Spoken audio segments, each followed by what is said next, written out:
Okay. Well, I guess like, and thank you again. I guess I'll go and get started. Um, what I'd like to do is, I guess tell my story about how I got to ISTE.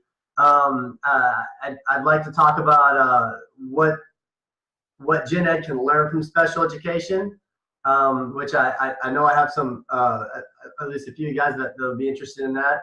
Um, about changing perceptions and changing paradigm in special education, especially where it relates to technology and creative ways. And I hope I don't spend so much time talking about my story that I can also show you guys some creative ways that we can make a difference uh, in students' lives using technology. So hopefully I'll get that far. And I also want to answer any questions you guys have. So I promise that I will never stop talking unless somebody interrupts me. So please don't hesitate to stop me from that. Okay, so first off, my name is Wayland Scott. I teach at Fort Worth ISD school district, and the school that I teach at is called Boulevard Heights. Boulevard Heights is one of Fort Worth's alternative schools. They're going to put us in other because we're one of two highly restrictive schools in Fort Worth, and one of the schools is for more medically fragile students, and then the other school, the school that I teach at, is self-contained special education for students with behavioral and social needs that need a more highly restrictive environment. Most school districts, I think, might have a program similar to what we have, but it's been a good place to teach for a lot of good reasons. Um, we get all the support that we need, and we end up having a lot of staff that's experts in a lot of things. So we have behavioral experts, and I'm kind of the technology guy. Um, so that's been kind of my niche. Now, you guys that are out there, do you guys have similar programs in your school districts for students with special needs or alternative teaching programs? Okay, I can move on. So I guess if you ask me what I teach, I could say that I teach special education, but what I'll probably tell you is that I teach math and science and technology to special education students. Um, and I always want to emphasize that less than I'm teaching students that are special education, and more what we're teaching them because of the kinds of labels and things that people put on special education. And I want to emphasize that the importance of technology. Um, so it's my first time to EC Global, and please bear with me, and I'll use this to improve on the presentation that I'll be doing next year if EC Global will have me. I met Dee and Deborah in Chicago, and at the ISTE conference, and I'd asked what I should talk about, and they said that they'd heard my story, and they liked it, and maybe I should just tell my story. So I guess I'll start with my story. Well, I'm looking for my blurb here.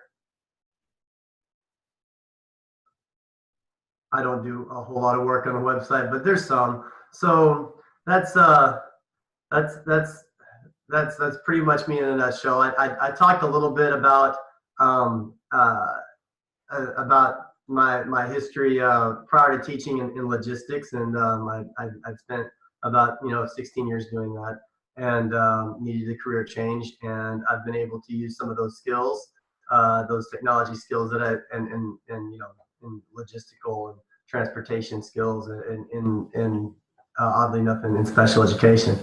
Um, so uh,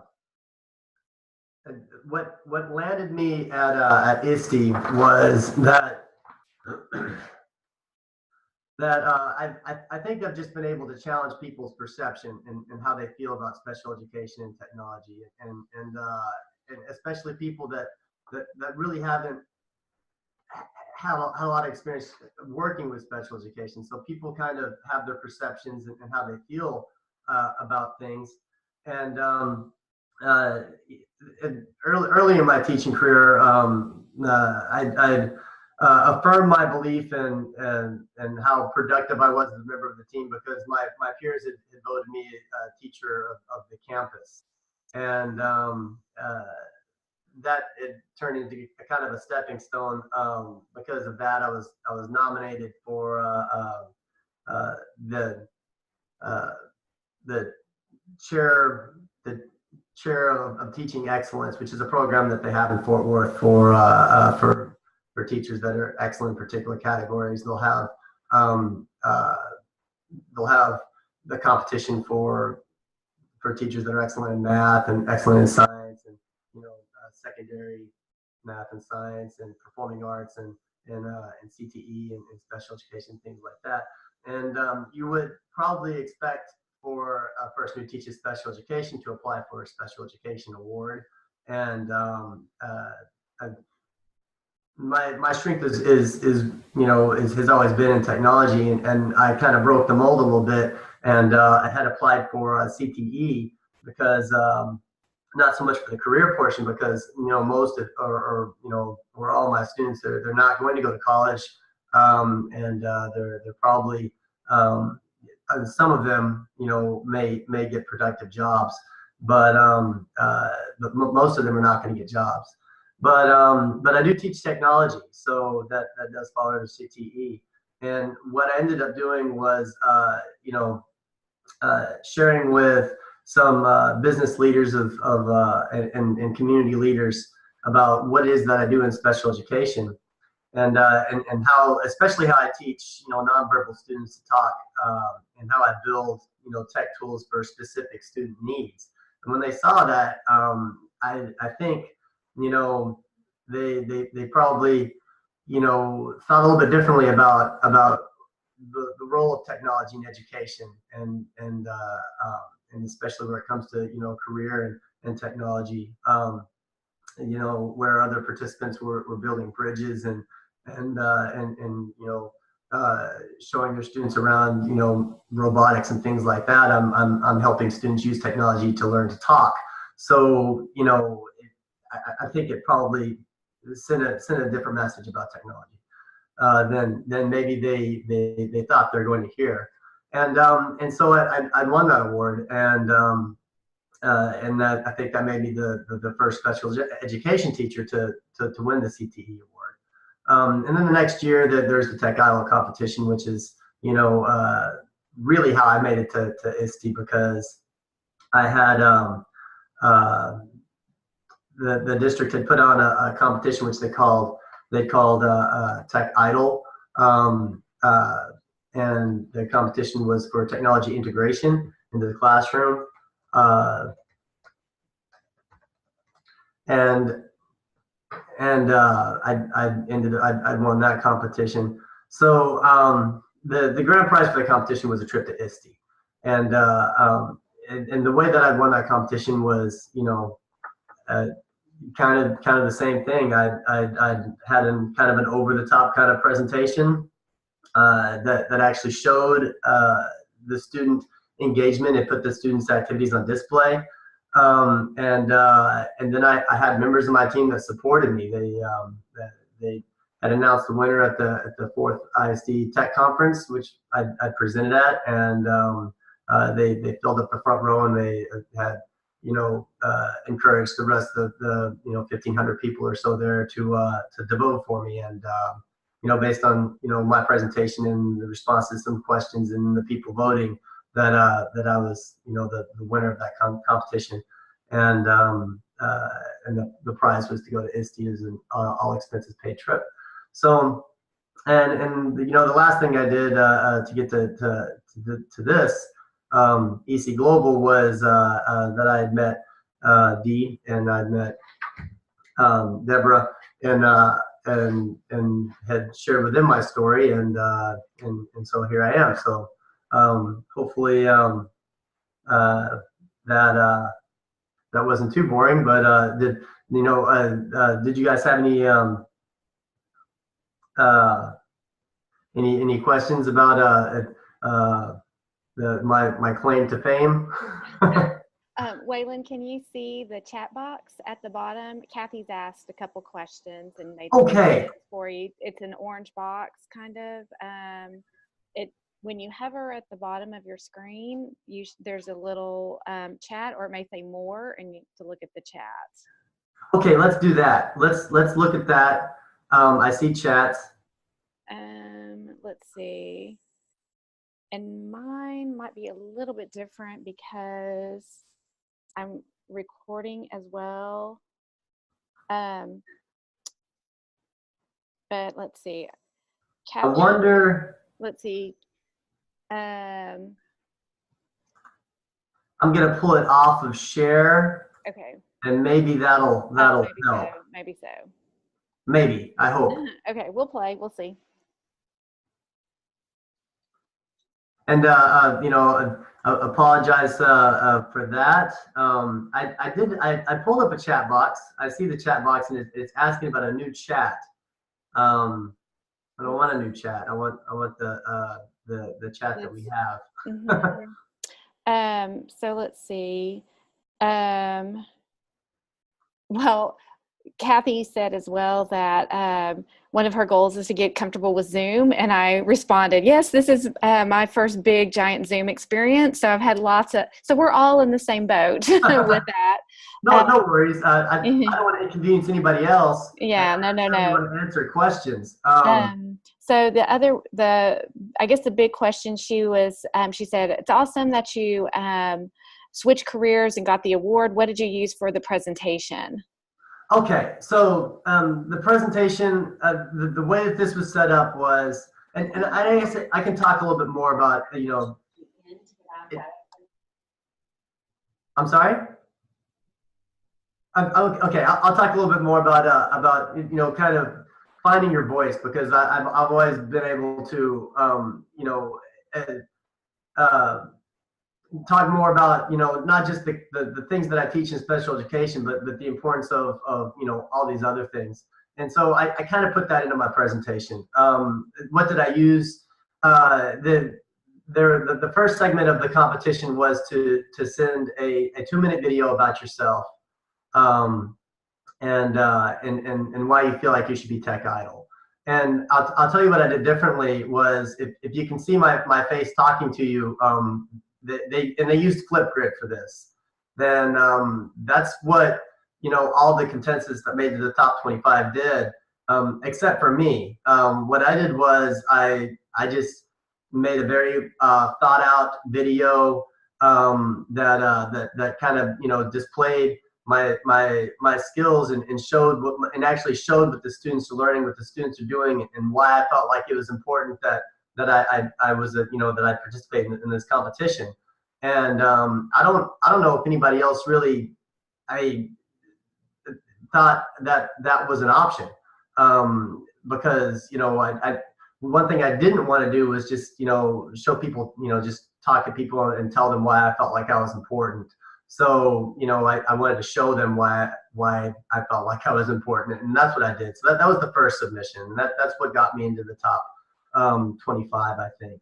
And then the second, there's another level where I would give a 5-minute. I would show a 5-minute video doing kind of the same thing.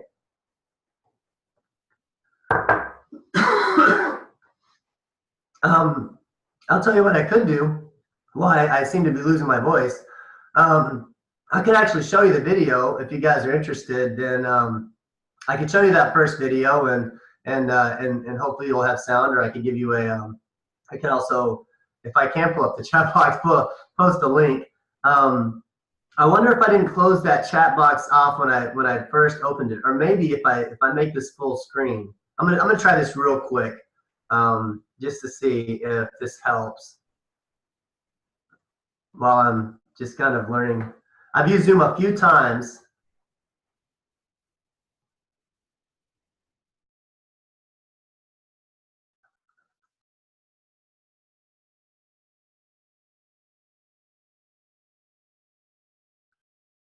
Maybe this is the chat box. Aha, there we go. Okay, so here's what we have. Yes, I need Zoom experience also. And not only did I switch careers, but I got the kind of award. But I got that kind of award. And then what did I use my presentation? So what I'll do is, I think just because it's a couple of minutes, I'll show you guys the video. Oh wow, I hope I can get back to that. Hopefully I will. So let's see. Let's see if I can pull this up.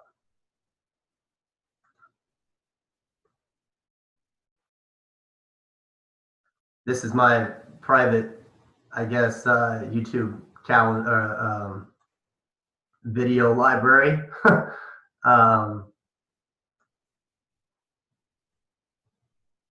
Maybe it's a teaching video. Oh, there we go. So this was my the stage one of my submission, and maybe while I play it, I'll fix my voice, and hopefully you guys will get sound. And if you don't, I can also use a link or something like that. So we'll check this out. Most everything in my room begs a question.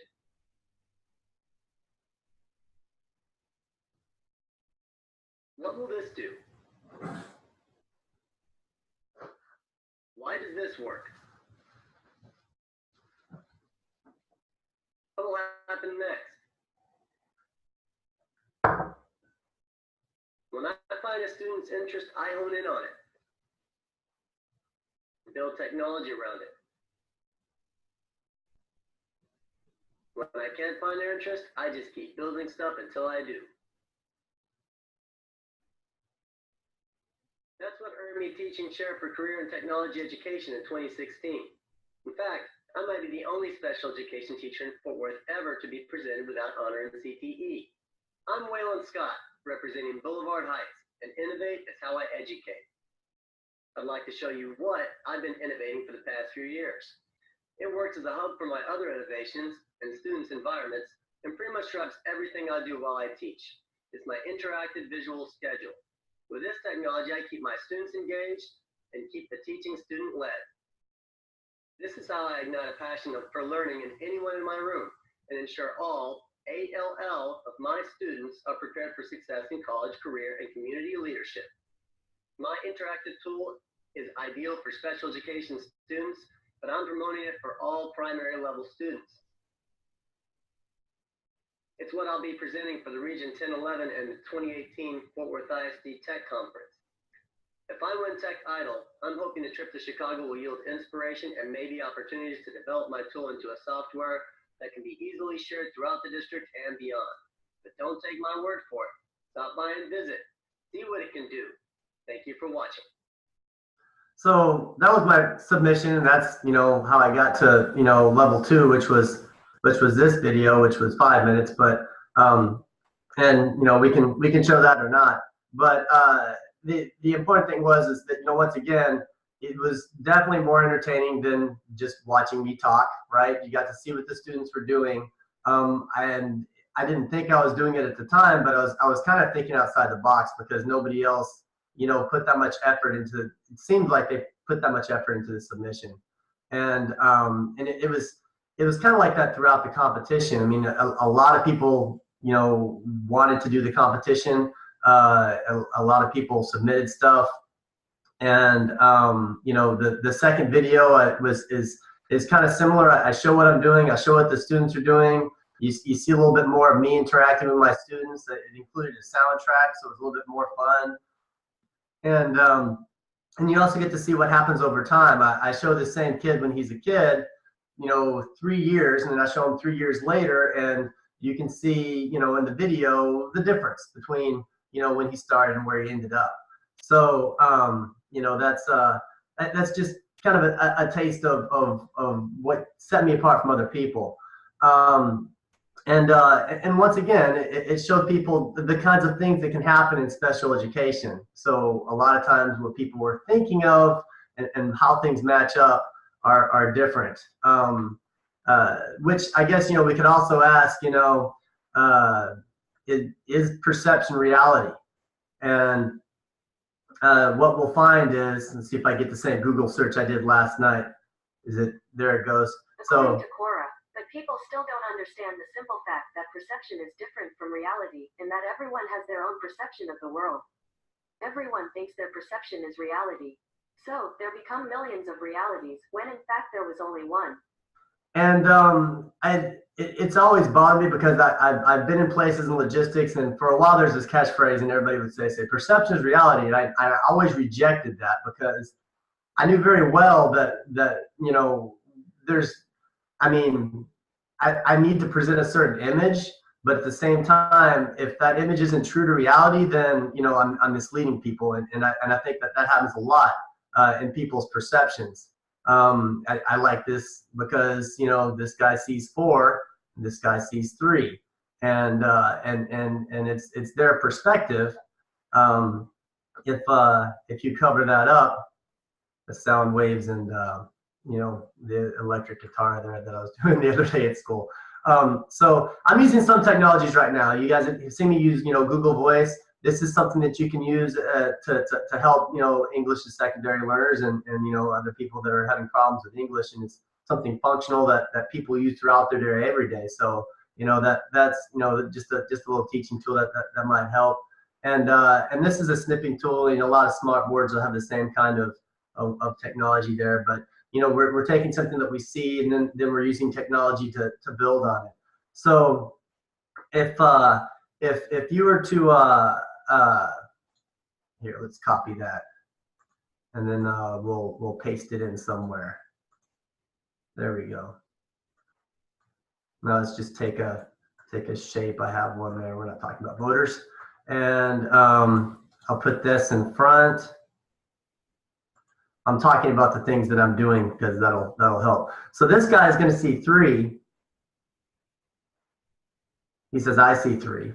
And this guy is going to see 4. And he says, I see 4, right? And we don't see things as they are. We see things as we are. And so there's always this reality that's different. And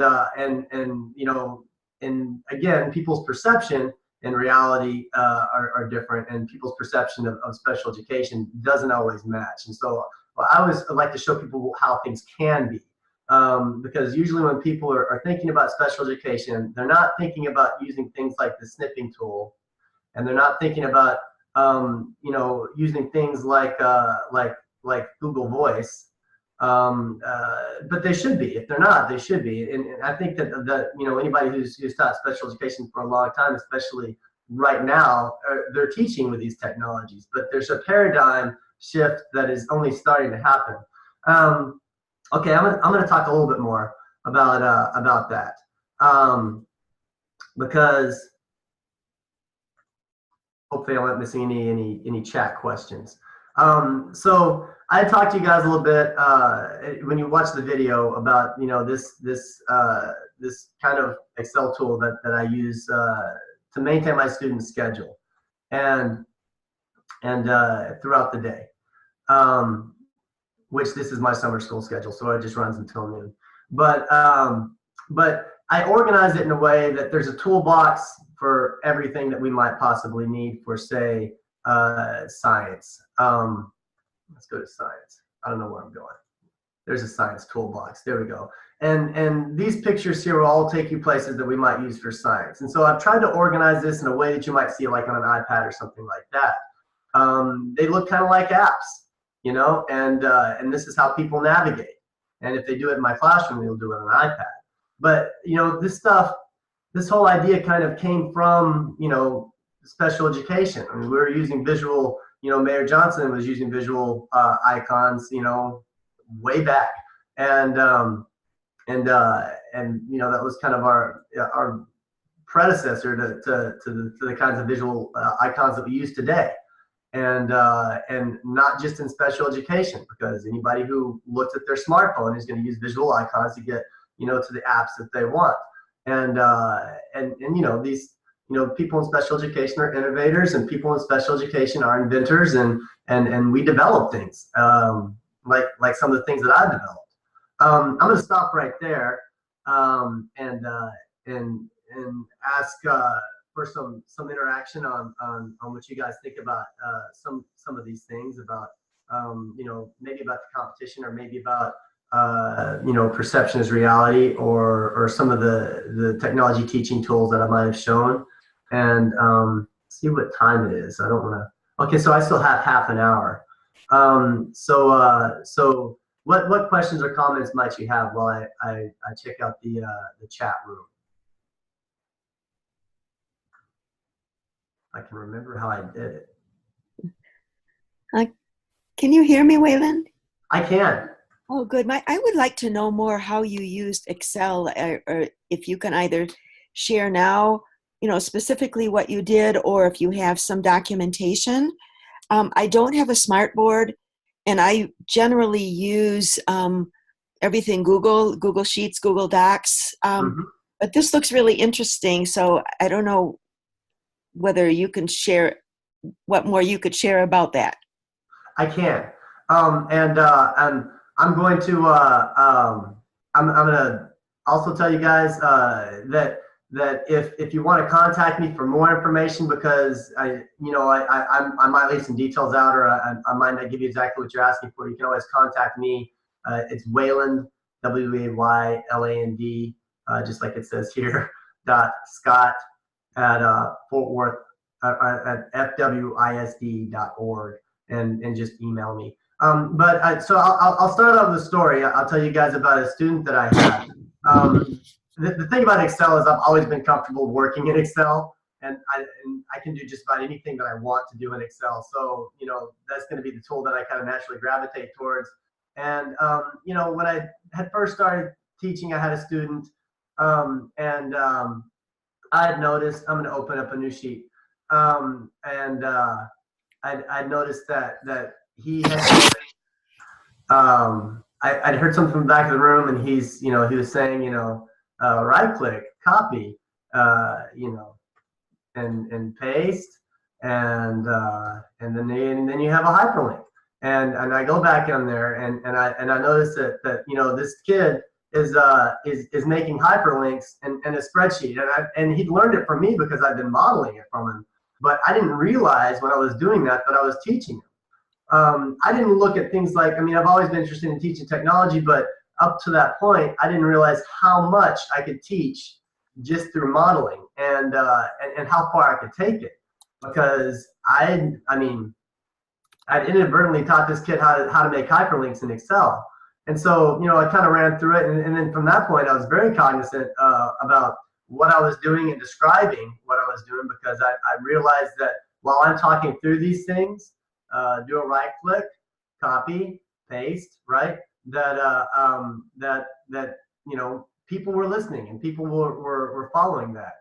And this kid was building an Excel spreadsheet with hyperlinks to his favorite YouTube videos, which makes it functional and something that he can help find what he's looking for outside of school, doing it in his free time. I certainly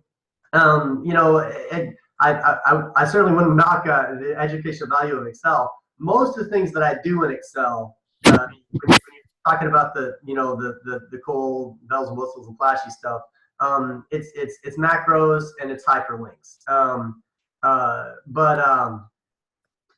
And that's really the difference between Google Docs and Microsoft Excel.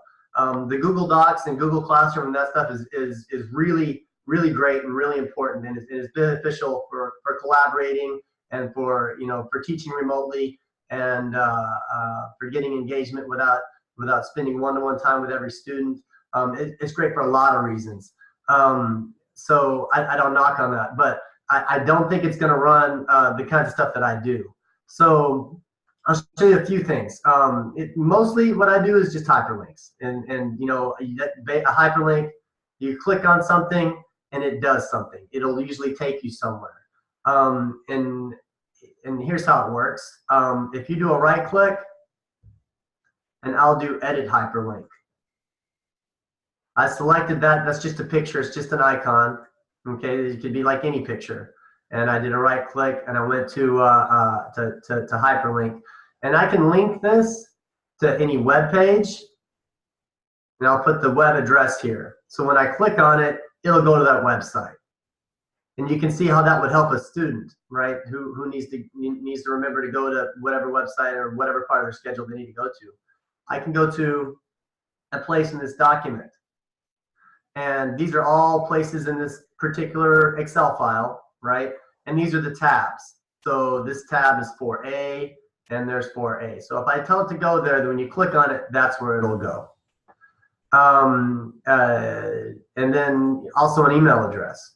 So, and then there's some Outlook things if you set it up. Then, you know, I have Excel files that when the students go through them and then they click submit, then it will send their mom or somebody an email and do some of the same things that you'll find in apps that they're developed, like, you know, Google Classroom and stuff like that, where you'll get notifications sent home, you know, and I'll just customize it for what I want given those situations. And I may go into that a little bit further, but so that's, you know, that's most of this. I'll find an icon that the students can relate to, like science, or they may know that the red toolbox is for math and the green toolbox is for science, you know, and then they know where it's going to go.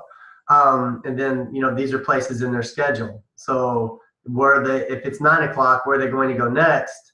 Well, at 9:45, you know, they'll go to this classroom and they'll do reading, they'll do social studies. And then I'll get just a little bit more involved by telling you guys about macros, because you can, another cool thing you can do with Excel is speech automation. And then that's my student. So the importance here is that sometimes students need something other than your voice to help them through the day. They get tired of listening to you, and sometimes it's better to remove you from the equation. And sometimes that'll help. I had reprogrammed this student's voice under, what was it I made it say? Miriam, what are you doing?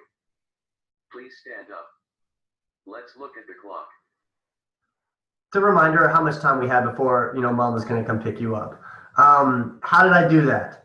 Well, there's a macro, which just to make things more confusing, when you click on this, it should say Miss Kim, but I programmed it to say that other thing. And here's how I did it. So if I assign the macro, then I'm probably losing some people here, but I'll go to Kim. There it is. Okay, so that's the program that's going to happen when you click on this. It's going to do something, right? And this is how simple it is. When it comes up, where'd it go? I don't know why I'm not seeing my macro in the box here. I'm going to try it again. Let's try it again. I'll go through the same process and assign the macro. I'm looking for the macro called Kim. It's alphabetical. Okay, so let's edit that. There it goes. Okay, so the macro is called Kim, just like I have all these other macros called other things. And then, so when I click on the one that's called Kim, then it says to activate the application, that is speech, and to speak this. So I can change that, and I can put in there whatever I want. So let's just say, welcome to ECG. Okay, this is some kind of technical stuff, but you know, that's okay. I can always, you know, explain it a little bit differently and you know, talk about, you know, some ways it could help you specifically. And so now when I click on this, instead of saying the other thing, it'll say welcome to ECG. And it'll say that. And then there are other macros that I can get to do other things. But you know, a lot of them, it's this simple. The student needs to hear something. What is it they need to hear? So that's something. I'm not sure if I answered exactly. You know, you want to know some of the things that I do in Excel. Most of them are involving, you know, hyperlinks and then macros. And then there's lots of visuals here. So these visuals, these are just pictures. I mean, I can resize them and do other things. It has all the you know, the Microsoft properties on there. And then other than that, it's just organization. It just needs to have a logic to it. so the students, you know, are comfortable with what the program is gonna do. Does that kind of answer your question, or send you in the right direction? Oh, yes, yes. I forgot I had my audio on or off, but yeah, that's awesome. And you know, and so the thing to remember about Excel is baby steps. You learn a little piece at a time, and it's overwhelming at first, and you do some tutorials and you do some training and you learn some stuff, and then you build on it. You know, just like anything else. You know, just like, you know, trigonometry. You know, and you take your skills and you advance them and you build on them. And if there's something I don't know how to do, then I will do Google search. So good things to remember are things like, you know, WikiHow, you know, and like, for example, I might need and this is something I don't know how to do, but I know that I can do it. So at some point in the future, I might need to do it. I might need to learn how to do it. So I might say, and the language that this uses is Visual Basic, VBA, and it's, you know, like that kind of coding is like, you know, 1980s coding. I mean, it's not Python or any of the new stuff that people use to code stuff, but it's still used and it's still out there. And so I would say VBA, how to VLOOKUP a photo, right? So that if I type something in, then it'll just pull up a photo out of a photo library. And I don't know how to do that. But if I do a search for it, then, you know, I'm going to find videos on YouTube on how to do that. And that's, you know, how I've learned all my neat Excel tricks. And I'm pretty much self-taught. I mean, I find something that I don't know, or there's some problem I need to solve, and then I do the research, and, you know, I listen to somebody else, you know, and this is something that's really great if it's something basic that your students need to learn. You know, there was one time when I pulled up a YouTube video, and there's, you know, and I'm working with my students, and there's an 8-year-old showing me how to do something I don't know how to do. That's pretty powerful for kids to see that my teacher's learning from another kid. You know, even for our special education kids, you know, that you know, it's important to see that you know, that we respect everybody as individuals, and respect everybody for what they can show us, and what we can learn from them. And you know, we learn from everybody. So things I don't know how to do, I'll find out and I'll figure it out, and I'll work through problems one by one. And you know, I might learn from somebody else. Does that help? I'm looking for maybe a spreadsheet and how you did that. What's that? That really helped. Showing So what you did and how you did it. Yeah. Yeah, that's, you know, and you know, you know, I'll use these things to create more things. And, you know, I've been able to do some pretty cool stuff in Excel. I haven't talked any about LAMP, but I'll do that, and then I'll show you how I kind of augmented that.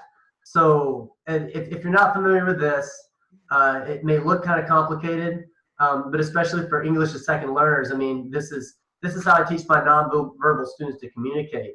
And some of them, even if they can only you know, understand some of these icons, you know, like maybe yes or no, or eat or go, we can use this tool to build on their communication skills. And I haven't had a student yet that I haven't made progress using this. This is not mine. This is this particular program is called New Voice. You can download it for a PC. It's brought to you by a company called PRC, and they make this software for iPads, and it's basically an AAC, you know, augmented communication device, to help special education students learn how to, or you know, anybody who's nonverbal actually, you know, express themselves without using their vocal voice. And this is an actual language. I mean, there are other programs that do this, like Prolo2Go is another one. That's more, I'm sorry? What did you just say? Unless I'm mispronouncing it, I think it's Prolo to Go is another AAC, the modality, and I don't use it or subscribe to it because I like this so much, basically. But I will tell you that a situation where that's good, if you have a student that wants to make a particular phrase, like I'd like to eat lunch now. Then you can kind of build a menu where the student can say different phrases. And it's kind of limiting because then you're only going to be using those particular phrases, where this is more like a language where you can communicate an array of things. You can either using these core words or using the vocabulary that's behind the core words. So this is the go page, and then there are different menu of buildings you could go to, or these specific things, you can use these to communicate where your, places that you would go. Whereas the other product that I was telling you about, the Prolo to Go, then you would just be able to say that one phrase, I want to go to the bathroom, right? So you can see how kind of limiting that would be. And the other problem with that particular technology is that you could have a classroom of students and they could all be using this product, and they could be set up differently for every single one of them. So it doesn't fit a collective reality. It fits an individual reality. So we want everybody to speak the same language. So that's why something like this product can help, because we're all learning the same thing. We're all using the same thing. We can all communicate better, using this. So this is a product that I use my I'm sorry, I got like a hair in my mouth and been trying to get at. Probably I was choking earlier. Okay, so this is what I use my special education students to kind of teach the language, and then to kind of get back to some of the things that I've done with it. I've used this to build different programs. This is a different version of the same thing, except I put sound bites and videos behind each one of these icons, which makes it more motivating to students. And I'll give you a couple of examples. For the student that I had who was very attached to music, that I'd have trouble getting to his seat, then I would usually play this sound right here. She might like Genesis also. There's Phil Collins there.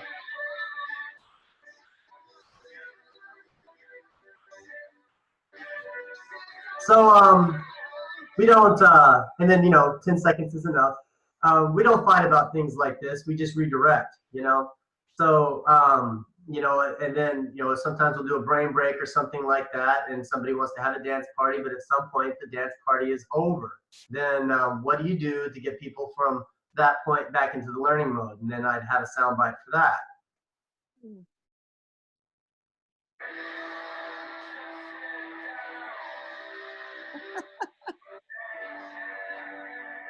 And people would respond to that. Maybe with some humor. But what I want to point out is, I wonder if I got some feedback there.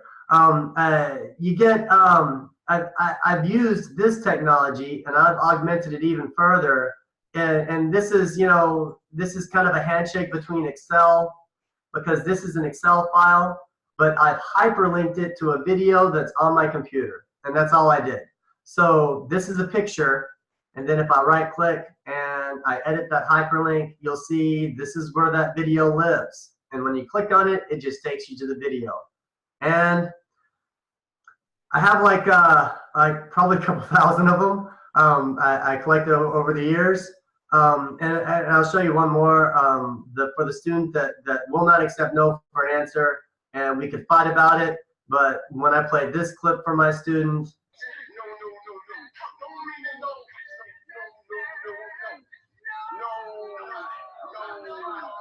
it goes on a little bit, but sometimes that's needed.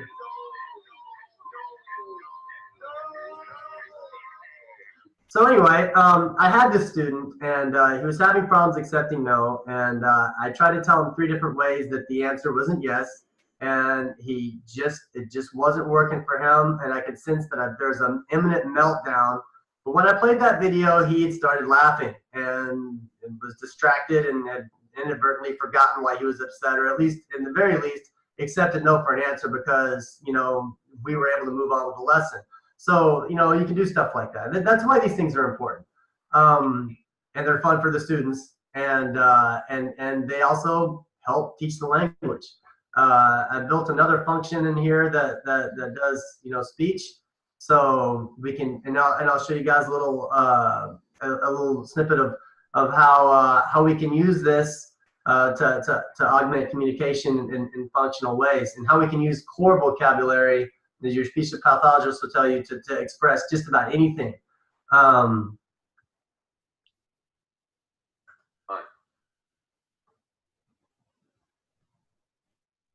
Like it. I like it. And so if I were able to, and I'll show you how I did this also. If I were able to get a student to express this, right, then that's a higher level of communication right there, because they're not just expressing a want or a need, right, but they're not just initiating a response, but they're telling you how they feel about something. And when you can get that kind of communication, when you can use the technology to get somebody to tell you that, then you know that you're making progress, and you know that you've opened up their world, and that that you've improved the quality of life. And here's how I did that. So if I do a right click on that and I look at the hyperlink, and then where is the hyperlink? It says insert. It should say edit. What have I done here? Let's clear that out. Let's see. There we go. Let's see if that shows us what we want to see. Not sure exactly what I've done here, but I can show you. I want to show you that where the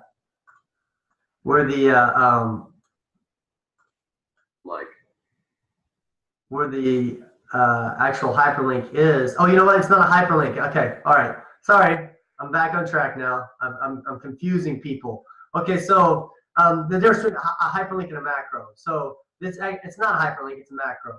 So if I click on this, if I do a right click and then I assign the macro, the hyperlink tells you to go somewhere, and the macro says run this program. So if I assign the macro, and let's see, it's under like 49. So that's the name of the macro.